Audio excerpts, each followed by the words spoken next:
Make sure that the dryer is disconnected from the wall outlet. Remove the back panel.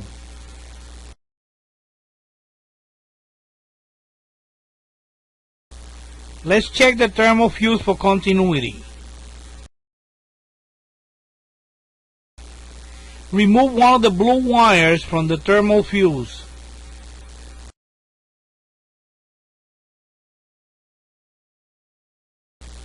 Set your multimeter to check ohms. Take a reading between the two terminals on the thermal fuse. The reading should be 0 ohms. If the reading is infinity, you will need to replace the thermal fuse and the cycling thermostat. The main reason that the thermal fuse blows is because the cycling thermostat is not opening at the preset temperature of 155 degrees. So if you only replace the thermal fuse, it's going to blow again. So you need to replace them both, thermal fuse and cycling thermostat.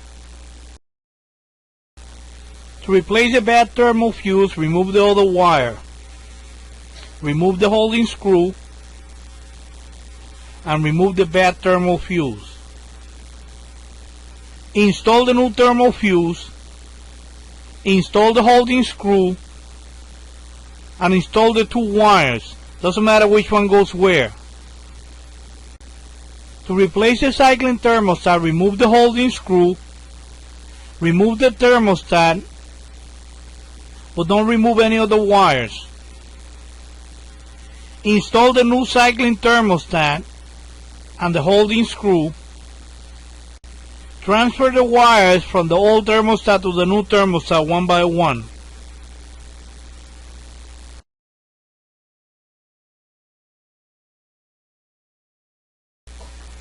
Install the back panel and the terminal block cover, and you're done replacing the thermal fuse and cycling thermostat.